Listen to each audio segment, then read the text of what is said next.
Friends, आप लोग जब डीप नेक ब्लाउज बनाते हैं तो उसमें सबसे ज्यादा प्रॉब्लम होती है शोल्डर गिरने की। अक्सर करके शोल्डर गिरता ही है। अगर आप अपना ब्लाउज डीप नेक बनाओगे तो आपका शोल्डर 100% गिरेगा। तो फ्रेंड्स, आज की वीडियो में मैं आपके लिए मेन पॉइंट बता देती हूँ। आप उन पॉइंटों को फॉलो कर लीजिए और आपकी शोल्डर गिरने की समस्या है वो कभी भी नहीं आएगी। तो फ्रेंड्स, सबसे पहला पॉइंट मैं आपके लिए बता देती हूँ। देखो, मैंने ये जो ब्लाउज पहन रखा है इसकी आप आस्तीन को ध्यान से देखिए तो देखो, यहाँ पे ये जो आस्तीन की अपनी मोहरी होती है उसको आपको टाइट नहीं पहनना है। अगर आप उस मोहरी को टाइट पहनोगे देखो इस तरीके से, जैसे आपकी मोहरी यहाँ से बिल्कुल खिंची हुई आ रही है। देखो, मेरी तो एकदम नॉर्मल है, ना ही ज्यादा टाइट है और ना ही ज्यादा लूज है। आपको अपनी ब्लाउज की बाजू को हल्का सा लूज पहनना है। अगर आप इस तरीके से टाइट पहनेंगे, बहुत ज्यादा टाइट ऐसे यहाँ पे बिल्कुल खिंची हुई दिखती है, तो ये आपकी बाजू की मोहरी है वो टाइट रहती है। तो इससे क्या है, जैसे आपकी बाजू की मोहरी वो टाइट रहेगी तो इससे ये शोल्डर है इस तरफ गिरेगा। तो आपको सबसे पहला पॉइंट तो यही ध्यान रखना है कि बाजू की मोहरी है जो, इसको टाइट आपको कभी भी नहीं पहनना है। फ्रेंड्स, दूसरा पॉइंट आपको ध्यान रखना है कि देखो अपने ब्लाउज के आर्म होल का, कि आपको आर्म होल भी बिल्कुल टाइट नहीं पहनना है। आर्म होल एकदम बराबर पहनना है। अगर आपका आर्म होल है वो 1/2 इंच ढीला है तो इतना तो चल जाएगा, इतने में तो आपके ब्लाउज में कोई भी प्रॉब्लम नहीं आएगी। लेकिन आप ब्लाउज के आर्म होल को ज्यादा टाइट पहनोगे और ज्यादा ढीला पहनोगे तो दोनों कारणों से ये वाली समस्या आ सकती है। तो आपको ये ध्यान रखना है दूसरे पॉइंट में कि ब्लाउज के आर्म होल को भी बिल्कुल टाइट नहीं पहनना है। तो फ्रेंड्स, तीसरा पॉइंट मैं आपके लिए बता देती हूँ। जैसे आप अपना ब्लाउज बनाते हैं तो यहाँ से आपको ये जो गले की चौड़ाई होती है ये आपको बराबर रखनी है। ये आपको साइज के अकॉर्डिंग चौड़ाई रखनी है। जितने साइज का आप ब्लाउज बना रहे हैं उसके हिसाब से ही आपको यहाँ पे ये जो नेक की चौड़ाई करनी है। तीसरा पॉइंट ये है। और फ्रेंड्स, नेक्स्ट पॉइंट मैं आपके लिए बता देती हूँ। देखो, जब आप अपना डीप नेक ब्लाउज बनाते हैं तो देखो ये जो यहाँ पे शोल्डर होता है, इस शोल्डर की चौड़ाई आपको ज्यादा नहीं करनी है। शोल्डर की ये वाली जो पट्टी होती है इसको आपको कम चौड़ा रखना है। अगर आप इसको ज्यादा चौड़ा रखेंगे तो आपका शोल्डर है वो उधर की साइड में गिरने की समस्या रहेगी। तो आपको शोल्डर की चौड़ाई भी ज्यादा नहीं रखनी है, एकदम नाप के हिसाब से बराबर करते हुए रखना है। तो फ्रेंड्स, अब मैं आपके लिए कटिंग में समझा देती हूँ कि आपको कहाँ कहाँ पर और ध्यान रखना है। तो फ्रेंड्स, इस कपड़े पर मैं आपके लिए निशान लगा के बताऊंगी कि आपको किस तरीके से नेक का निशान लगाना है और किस तरीके से शोल्डर का निशान लगाना है। तो फ्रेंड्स, जैसे आप छोटे साइज का ब्लाउज बना रहे हैं, देखो उसके लिए तो आपको गले की चौड़ाई यहाँ पर रखनी है 2 इंच। तो देखो ऐसे मैंने यहाँ पे गले की चौड़ाई का निशान लगा दिया है 2 इंच का। तो फ्रेंड्स देखिए, हम 2 इंच का गला जब रखते हैं जब हम नॉर्मल गला पहनते हैं, जैसे 8 इंच का, 9 इंच का। और अगर आप 10 इंच का गला पहनते हैं, 10 इंच का, 10.5 इंच का, तो यहाँ से आपको गले की चौड़ाई को घटाना है।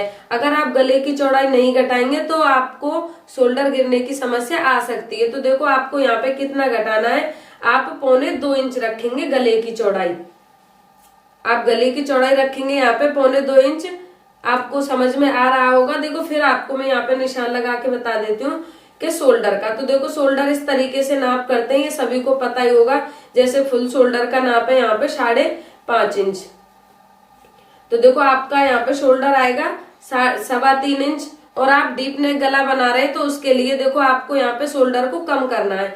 तो आप शोल्डर का निशान लगाएंगे 3 इंच का, दोनों साइड में 1/2 इंच मार्जिन जाएगा तो आपका शोल्डर कंप्लीट हो जाएगा 2 इंच का। तो आप डीप नेक गला पहनते हैं तो आपको यहाँ पे शोल्डर की ये जो पट्टी होती है इसको आपको चौड़ा नहीं पहनना, इसको आपको छोटा रखना है। आप जितनी छोटी पट्टी रखेंगे आपको उतनी ही आसानी होगी, आपका गला है वो बिल्कुल भी शोल्डर की तरफ नहीं गिरेगा। तो ये आपको ध्यान रखना है। तो देखो मैं यहाँ पे आपको निशान लगा के बता देती हूँ गले का।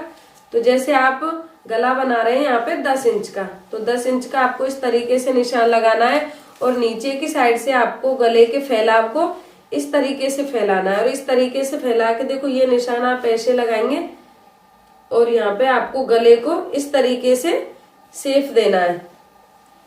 तो देखो गले की शेप आप इस तरीके से देंगे, इस तरीके से एकदम सीधी सीधी शेप आप नहीं देंगे। नीचे से आपको गले को इस तरीके से फैलाना है और यहाँ पर इसकी चौड़ाई को कम रखना है। तो फ्रेंड्स, जैसे आप छोटे साइज का ब्लाउज बना रहे हैं, मान लो 28 से और 34 साइज तक का ब्लाउज बना रहे हैं, तो उसका नाप आपको यहाँ पे आर्म होल का करना है 5.5 इंच का।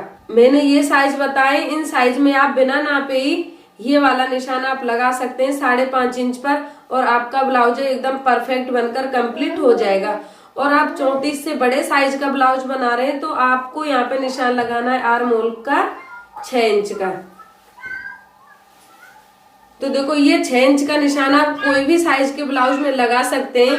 आपका जैसे नॉर्मल साइज का ब्लाउज है आप उसमें ये 6 इंच का निशान लगा सकते हैं, और आपका ब्लाउज है वो ज्यादा हेवी साइज का है तो आप उसमें 6.5 इंच भी आर्म होल रख सकते हैं। लेकिन 6.5 इंच से ज्यादा आपको आर्म होल नहीं रखना है, 6.5 इंच आपका सभी साइज में फिट हो जाएगा। तो आपको इस तरीके से यहाँ पे आर्म होल का निशान करना है। और ये तो आप जानते ही होंगे कि आपको आर्म होल की गोलाई इस तरीके से देनी है। और आप डीप नेक गला बना रहे हैं तो उसके लिए आपको ध्यान रखना है ये इधर की साइड से आपको इसे कम करना है। देखो इस तरीके से ये आपकी शोल्डर पट्टी है, ये पतली हो जाएगी और आपको इस तरीके से यहाँ पर निशान लगाना है। और जो नेक्स्ट पॉइंट वो मैं आपके लिए समझा देती हूँ जो आपको खास करके ध्यान रखना है। जैसे देखो कभी कभी क्या होता है कि इधर की तरफ आप लोग ये वाला ये जो तीरा होता है इधर की तरफ इसको डाउन कर देते हैं, लेकिन इधर की तरफ आपको डाउन नहीं करना है आर्म होल की तरफ, इसको आपको डाउन करना है गले की तरफ। इस तरीके से 1/2 इंच डाउन करके इसकी कटिंग करनी है और इसी पैटर्न से आपको इसकी सिलाई लगानी है। तो फ्रेंड्स मैं आशा करती हूँ आपको मेरा ये वीडियो पसंद आया होगा। अगर आपको मेरा वीडियो पसंद आया है तो आप वीडियो को लाइक करें, शेयर करें, और आप हमारे चैनल पर नए हैं तो चैनल को सब्सक्राइब जरूर कर लें।